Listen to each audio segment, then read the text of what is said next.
Good evening, good evening, good evening, good evening, and good evening once again. Hello. I want to thank you so very much for taking time out of your very busy schedule this evening and joining this StreamYard live stream on this evening. I have to do a sound check, so bear with me. I want to make sure that you know everyone is hearing me clearly, right? So I want to do that now. And I have to hearing me clearly. Share this live stream. I'll be sharing this live stream with multiple um, platforms. So with Missing Lost in Trafficked Facebook group, I'll be sharing this live stream with that group. I will also be sharing this live stream this evening, all right, with Missing Lost in Trafficked news media page. So just bear with me. I do have to share this live stream in several different places, designated places on Facebook. Okay. So that's what I'm doing right now. And of course, I'm going to do my very best to get to the point as soon as I can. But I have to notify a lot of people that I am live. So I'm going to do my due diligence to do that right now. And I thank you for like your patience. Your patience is everything to me. So thank you so much. Thank you. Thank you. So I am right now, I'm going to share this live stream to Missing Lost in Trafficked news media Facebook page, sharing it there. All right. And it's been shared. Also, I am going into Missing Lost in Trafficked Facebook group.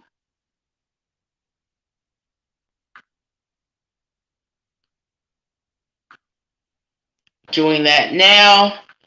And this live stream has been shared.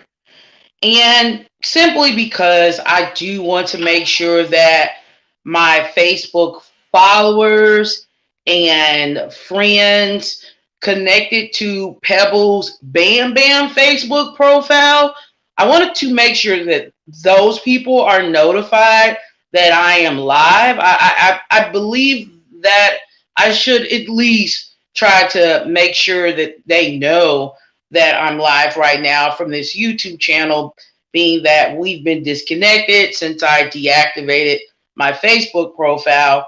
I'm going to temporarily, and this is really temporarily, I'm going to temporarily log back in, all right, to Pebbles Bam Bam Facebook page, okay?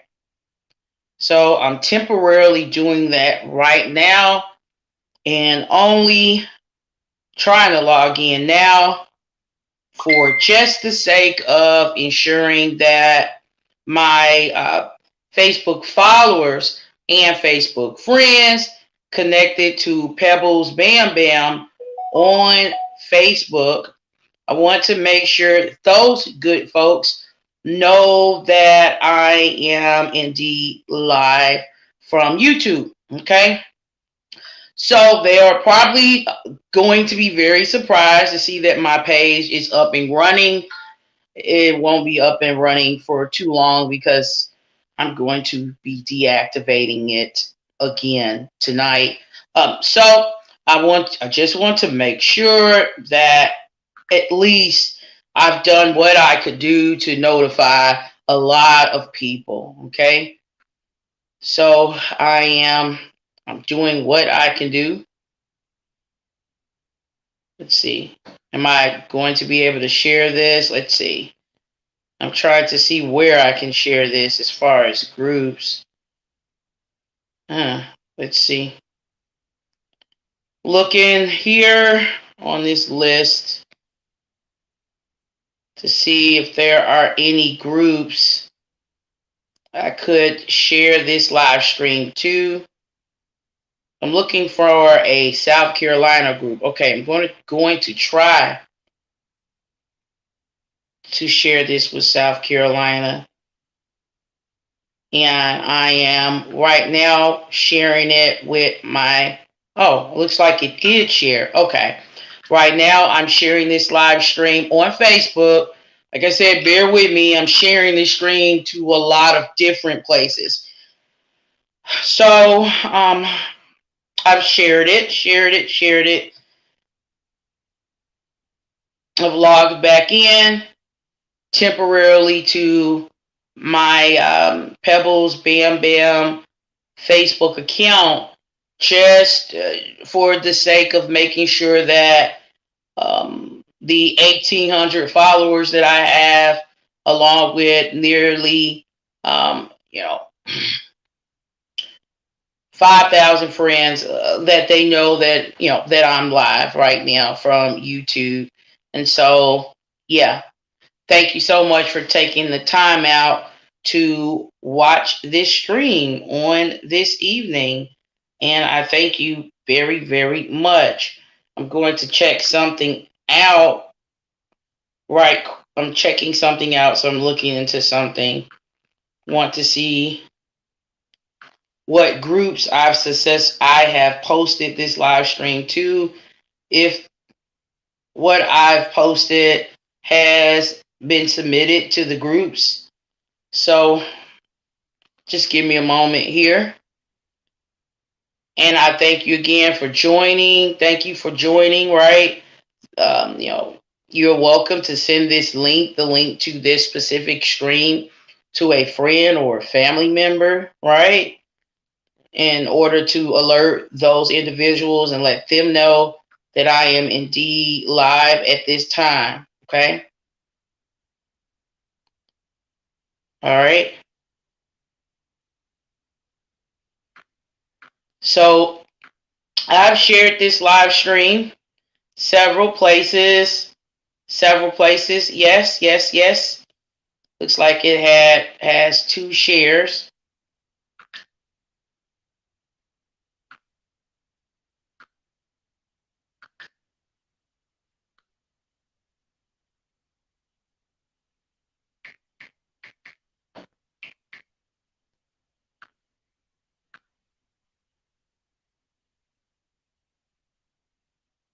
Looking at something right now. I'm sorry.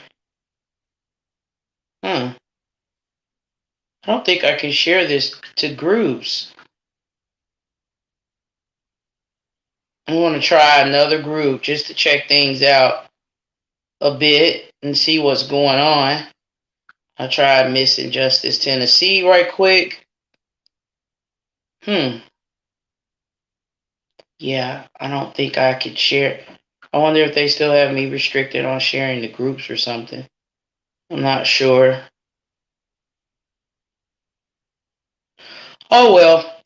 Thank you so very much. Thank you so very much. Thank you, and thank you once again for joining this live stream today. So right now, what I want to do is I'm going to ask individuals in South Carolina, if you're watching, to let me know where you're sharing from. Okay, so I'm going to be listing off various cities across the state of South Carolina. If you're watching this live stream from Charleston, South Carolina, please let me know where you're sharing or where you're watching this live stream from. I'm saying sharing because I have shared this live stream to Missing, Lost, and Trafficked Facebook group. I've shared this live stream to Pebbles Bam Bam Facebook profile. So that's why I'm asking individuals to let me know where they're sharing and watching from. If you are watching this live stream from Myrtle Beach, if you're watching this live stream from Myrtle Beach, South Carolina, please let me know where you're watching from in Myrtle Beach and where you're sharing from. If you're watching this live stream from Columbia, South Carolina, I'd like to know where, right, you're watching this live stream from. If you're watching this live stream from Greenville, please let me know that you are watching If you're watching this live stream from Sumter, South Carolina, I'd like to know. If you're watching this live stream from Hilton Head Island, South Carolina, I'd like to know. If you're watching this live stream from Spartanburg, South Carolina, I'd like to know. If you're watching this live stream from Florence, South Carolina, I'd like to know. If you're watching this live stream from Somerville, South Carolina, I'd like to know. If you're watching this live stream from Rock Hill, South Carolina, I'd like to know. If you're watching this live stream from Beaufort, South Carolina, I'd like to know. If you're watching this live stream from Aiken, South Carolina, I'd like to know. If you're watching this live stream from Conway, South Carolina, I'd like to know. If you're watching this live stream from Lexington, South Carolina, I'd like to know. If you're watching this live stream from Mount Pleasant, South Carolina, please let me know. Let me know where you're sharing from, where you're watching from. If you're watching this live stream from Bluffington, South Carolina, I'd like to know. If you're watching this live stream from Clemson, South Carolina, I'd like to know. If you're watching this live stream from Greer, South Carolina, I'd like to know. If you're watching this live stream from Fort Mill, South Carolina, I'd like to know. If you're watching this live stream from Orangeburg, South Carolina, I'd like to know. If you're watching this live stream from Simpsonville, South Carolina, I'd like to know. If you're watching this live stream from Easley, South Carolina, I'd like to know. If you're watching this live stream from North Charleston, South Carolina, I'd like to know. If you're watching this live stream from Lancaster, South Carolina, I'd like to know. If you're watching this live stream from Hartsville, South Carolina, I'd like to know. Seneca or Gaffney. Maybe you're watching from Georgetown, South Carolina. North Myrtle Beach, South Carolina. You could be watching from Surfside Beach, South Carolina. You might be watching from North Augusta, South Carolina. You could be watching from Lawrence, South Carolina. You might be watching from Folly Beach, South Carolina. You could be watching from Pickens, South Carolina. You might be watching from Clover, South Carolina. You could be watching this live stream tonight from Taylor's, South Carolina. You might be watching this live stream from Abbeville, South Carolina. And you could be watching this live stream from Travelers Rest, South Carolina. I'd like to know where where you all are sharing this live stream from. So I'd like to know. Please let me know. And I thank you so very much. I thank you so very much. Looks like I made some duplicate posts here, and I did not intend on having a duplicate posts. All right. So I made a few duplicate posts. There's an article that I like to read, and I included a link in the comment section to this specific article. It is from ABC News. Okay. ABC News. It was published some time ago, published on October 8, 2018. I found this article to be very relevant, extremely relevant to the situation at hand, okay?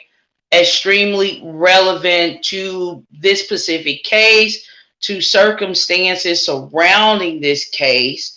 And I believe there is a lot, right, to learn, for all of us to learn by, reading this article, really paying attention to what's being said in this article.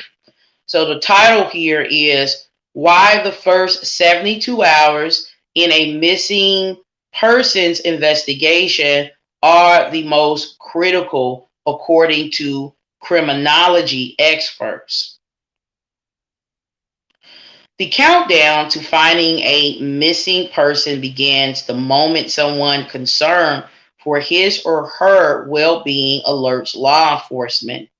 Investigators are essentially working against the clock, as with each passing hour decreases the likelihood that the subject will be found, according to criminology experts interviewed by ABC News. Here is why the first 72 hours of a missing person investigation are the most critical: to protect the integrity of the evidence. One of law enforcement's first steps in investigating a missing person case is trying to prevent the loss of evidence. Dr. Michelle Chennis, criminology professor at the University of Louisiana at Lafayette, told ABC News. The first 48 hours are also critical because that's when investigators have the best chance of following up on leads before people's memories start to fade. Dr. Brianna Fox, former FBI agent and criminology professor at the University of South Florida, told ABC News.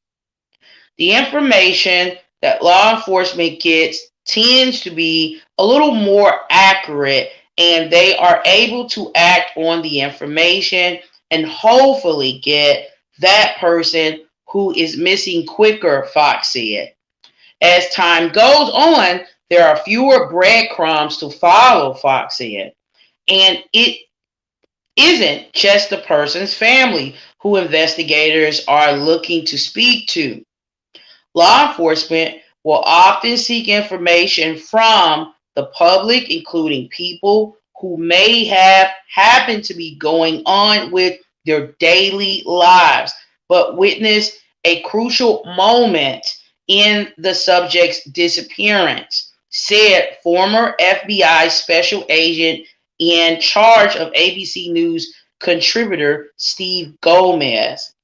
People usually see something, so that period of time is absolutely vital in order to find the person right away, he said.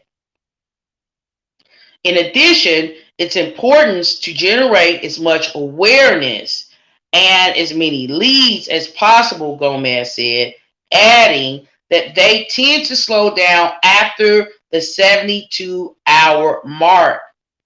That's why it's just so important to try and move the investigation along and get the public's help, he said.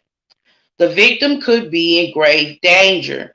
Those first few days are especially crucial in the event that an individual is being transported or is in danger, Chennis said. Investigations on missing persons who authorities believe may be vulnerable, such as children and those with a mental illness, are expedited because time is of the essence to get the word out to the public to look for them, Chennis said. Although stranger kidnappings are very, very rare, children are usually murdered quickly, sometimes within the first 3 hours, but usually within the first 2 days, Chennis said. For others who go missing, there is usually a point in time in the investigation when objective switches from attempting to find a live person to trying to locate a body, Gomez said. There's a certain point after about a week or two where you have to think the potential that the missing person is dead. And now it's a matter of trying to find their body and bring closure to the family and to determine if you now have a homicide investigation or suicide or some kind of accidental death, Gomez said. But investigators have a procedure for determining if the case is urgent. As soon as police get a call reporting that someone is missing, they'll begin to evaluate whether the case even involves a missing person at all. Law enforcement then chooses how they will allocate resources to missing person cases on a case by case basis, Jennings said. For adults who are reported missing, one of the things investigators look to first is whether the subject was displaying atypical behavior. If someone called police to report that a spouse didn't come home right away, investigators will ask follow-up questions such as whether it's unusual for him or her to go without contact for long periods of time, the experts said. Sometimes they'll be like, oh, let's wait and see. There might have been an argument, Fox said, adding that the best policy is rather be safe than sorry. However, if the subject usually comes home at a certain time or they have left essentials such as keys, cell phone, and wallet at home and are suddenly missing, law enforcement will take that information into account and adjust accordingly, Fox said. In serious cases of missing children in which law enforcement has a reason to believe the child has been abducted or is in imminent danger, an Amber Alert may be issued, Fox said.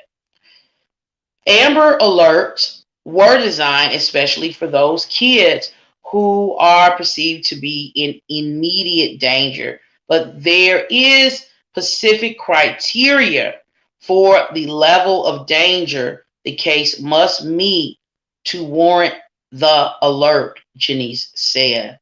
For example, a runaway child would not qualify for an Amber Alert, Jennings said. The reason for the selectivity, in part, is to not desensitize the public. Law enforcement wants the public to be alert and aware when a message is sent out, and too many could cause people to ignore it, Jennings said. Law enforcement then works diligently to bring answers to the family. Once the subject is confirmed to be missing, investigators spring into action, setting up command posts, assigning agents to work the leads, and organizing all of the information the investigation gathered, Gomez said. For the families, not knowing what happened to their loved one is the worst thing. And investigators have that in the forefront of their minds as they search for the person, Janice said. Media coverage makes a difference in closing the case. Getting the word out to the public that someone is missing is integral to closing the case, Janice said. Every family wants that media attention to help find their loved one, Jennings said. However, not all missing persons cases get the same media attention. Jennings and Fox worked together on a project to determine how social media, traditional media, and law enforcement techniques could help to bring missing persons home safely sooner, Fox said. The study took all of the missing persons cases reported to the National Missing and Unidentified Persons System database and studied factors such as how many media reports were written about each person, how many words were written about each person, and how long it took to find them alive or dead, or if they were never found. The ongoing study has not yet been published, Fox said. Research suggests that there's a disparity in media attention, especially at the national level, Janice said. Women receive nearly 12 times more media coverage on average than male victims, while white victims received nearly 3 times as much total media attention than minority victims, as well as higher word counts within articles, Fox said. White young female victims, often college co-eds or mothers, definitely get the most amount of attention, Fox said. Jennings described this as the missing white woman's syndrome. In addition, the age of the victim correlated inversely with the word count within a story, with each additional year of age corresponding to a 4.4% decrease in word count, Fox said. Social media now plays a vital role in missing person cases. Social media has become a huge asset to safely recovering people purely due to the ease of spreading the message, Fox said. Fox used the example of Molly Tibbetts, the Iowa college student who went missing in July and was found about a month later in a farm field. There is tons of social media coverage over trying to find her, getting the word out. Fox said, in our research, we're finding that that is an effective message. While people pay attention when seeing stories of missing persons on broadcast news, it brings it a little closer to home. When they see someone they know or trust talking about it on Facebook or Twitter, Fox said, you don't have to know somebody to reach somebody, Janice said. Gomez said the social media awareness energizes the public to help the family and law enforcement, which generates leads. Fox and Jennings also work with law enforcement to make sure they understand that posting information on missing persons on their social media accounts increases the odds that they'll be able to find them sooner. Before social media, law enforcement would release bolos or be on the lookout notices that would be posted to various neighborhoods.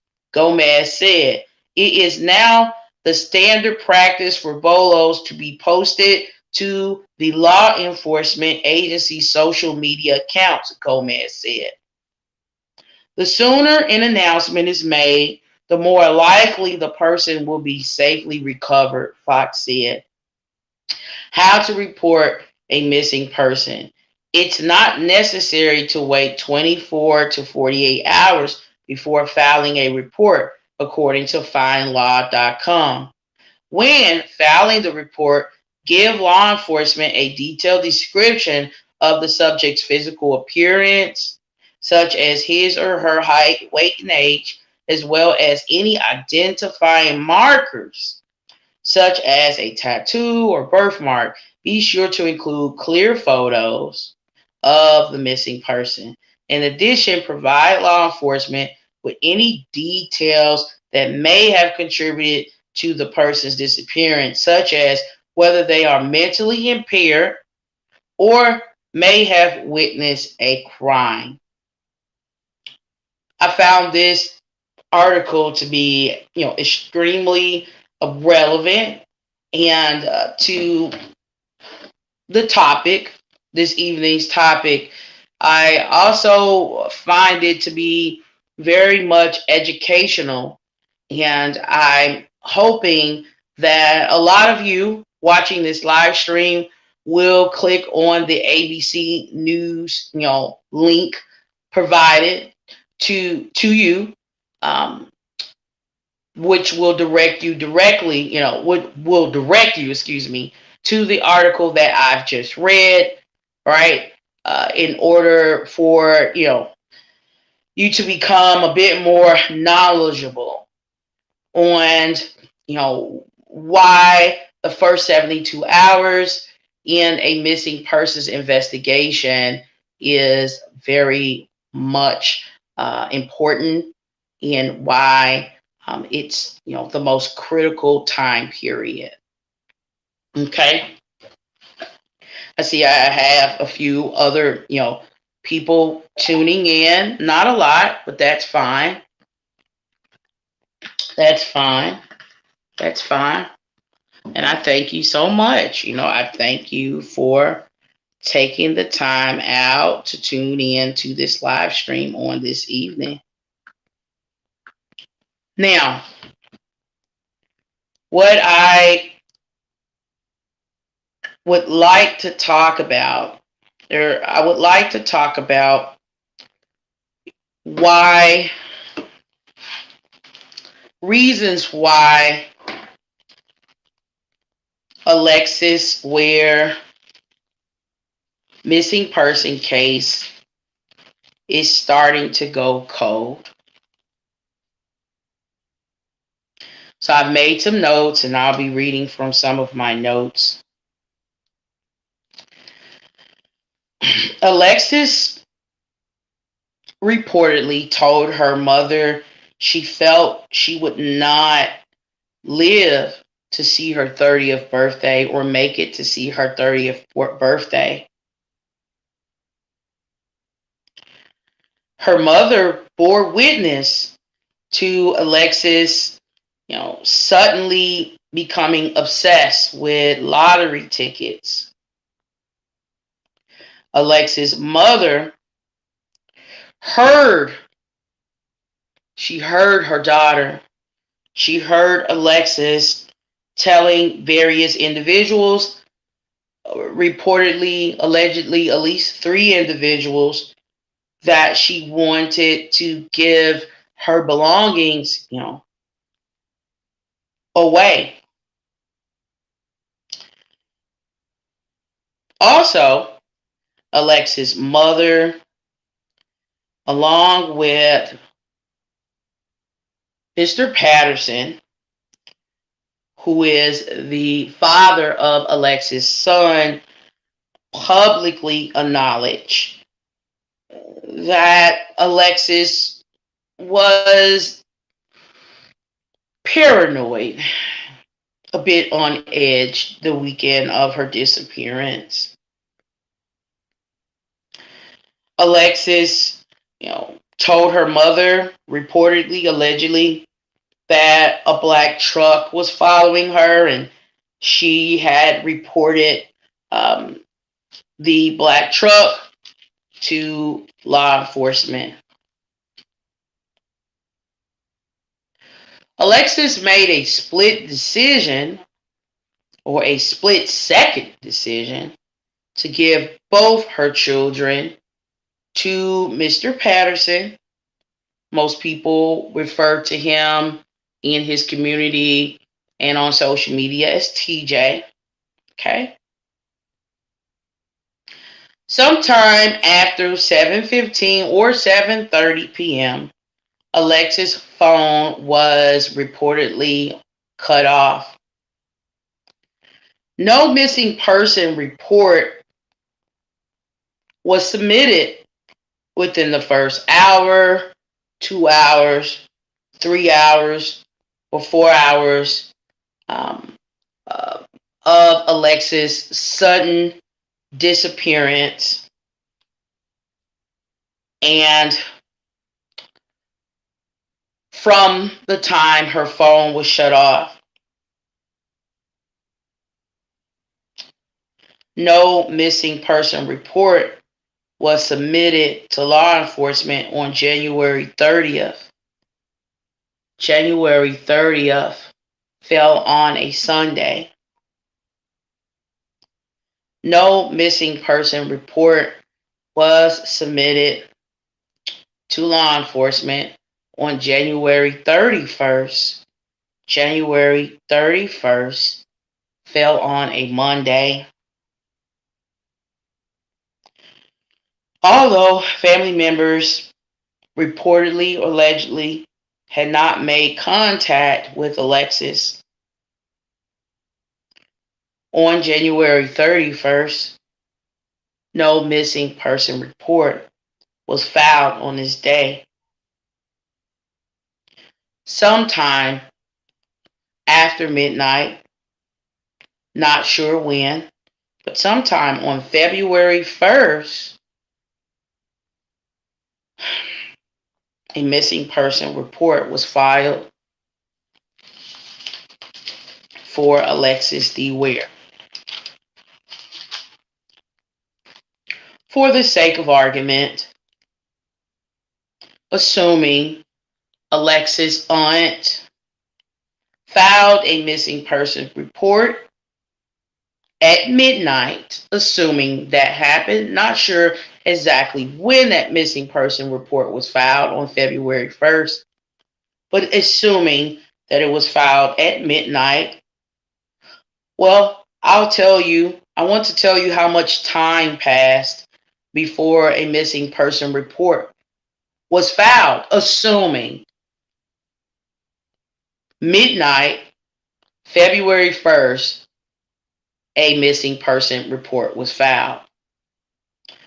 At least 28 hours had gone by. 28 hours or more had gone by before a missing person report was filed. It had been more than 24 hours before a missing person report was filed. It was nearly 30 hours or more in terms of time. Time passed, hour after hour after hour after hour after hour after hour after hour after hour after hour. Hours had passed before a missing person report was filed. Possibly the missing person report was filed closer to 40 hours, right? Later, from the time her phone was shut off. For the sake of argument, assuming Alexis' aunt, Trina Glover, filed a missing persons report at midnight, February 1st, that means 1 day and 4 hours had gone by since Alexis had been seen.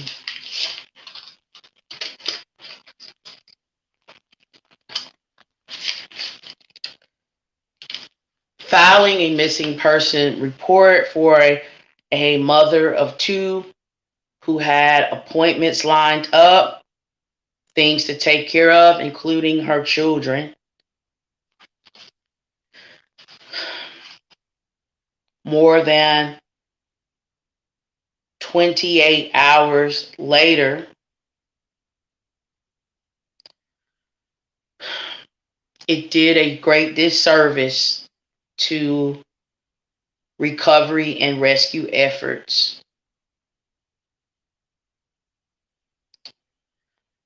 Filing a missing persons report for a mother of two 28 hours or more later, it put police at a great disadvantage in their investigation. The untimeliness in filing a missing person report for Alexis Ware gave individuals or an individual who may be responsible for her disappearance an opportunity, unfortunately, to get rid of crucial pieces of evidence and cover their tracks. The untimeliness in which a missing person report was filed for Alexis Ware has played a significant role in a case that is starting to go cold.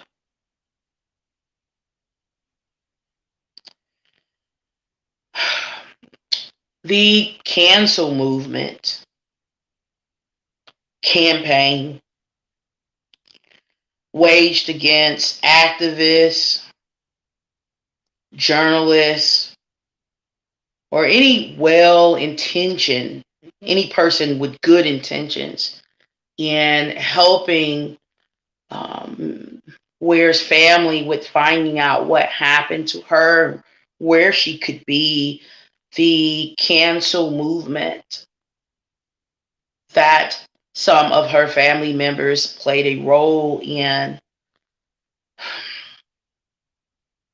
was counterproductive in the efforts to find Alexis Ware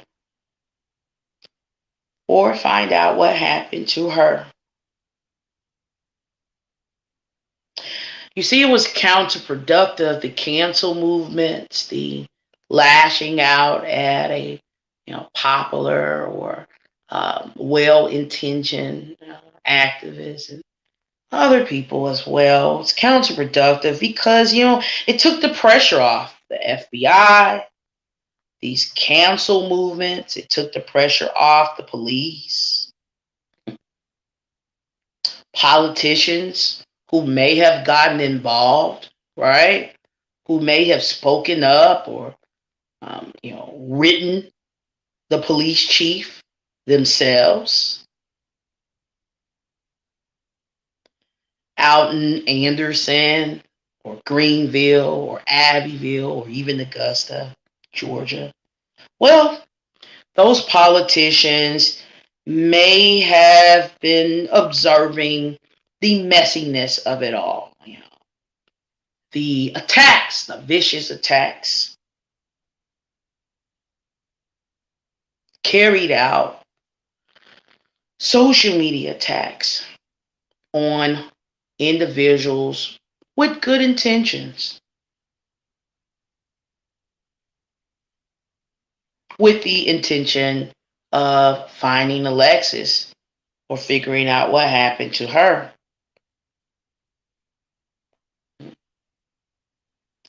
The messiness of the various cancel movements, social media cancel movements carried out against well-intentioned folks with good intention. Well, it was counterproductive. It did not help to attract the attention of folks like Nancy Grace or mainstream media such as Fox News or CNN. It may have turned them off or away from wanting to, report on Alexis Ware, get involved, further investigate, use their influence to convince, law enforcement to do a little bit more and to be more transparent with the public.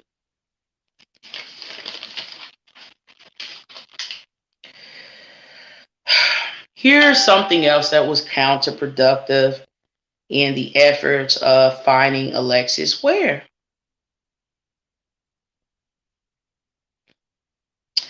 Alexis Ware so-called support groups blocking or suppressing crucial pieces of evidence in efforts to sustain a specific narrative. That those actions of those admins of those groups greatly contributed to Alexis' case going cold. So-called supporters more interested in promoting lies, gossip, and finding out who Alexis slept with, who's been in her bed,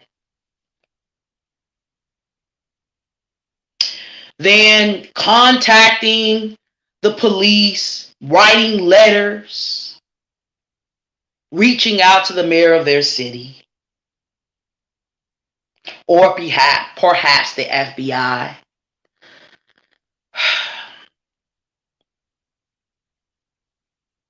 Those actions were counterproductive in helping Ware's family find her, and those actions also contributed. The actions of these so-called supporters also contributed to Alexis' case going cold.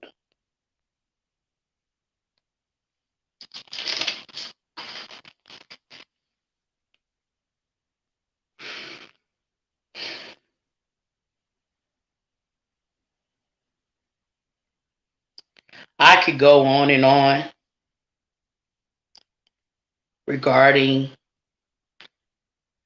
various factors playing a role in Alexis' missing person case going cold, but I'll simply digress. I am saddened that this has happened. I'm appalled at what I've witnessed, stunned by what I've personally experienced while fighting to get Alexis' name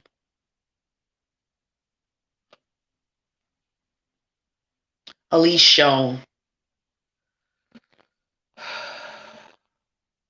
doing broadcasts carried out by mainstream media, anchors and reporters. It's unfortunate what has happened.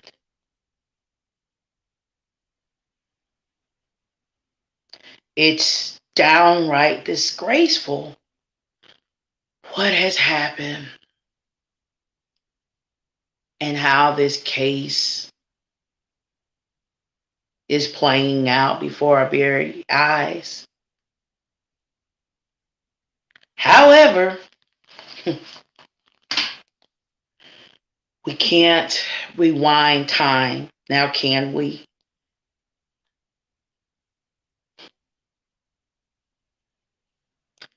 We can't change ignorant mentalities, unfortunately. We can't make people do the right thing, unfortunately. We can't preach enough to convince folks who look like us to have a bit more unity. Now, can we? No, we can't. There's simply nothing we could do but pray and hope, despite all the messiness, despite all the cancel movements, despite all the counterproductive actions carried out by Alexis' own family members and so-called supporters, we can only hope that just one day, I don't know when that day might come, truth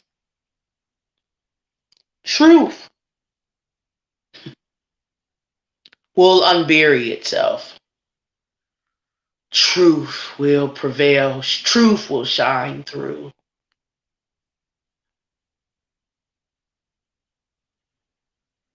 Darkness will be made light. Alexis Ware may one day, someday, be found, and justice, if need be, will be served. Have a good evening.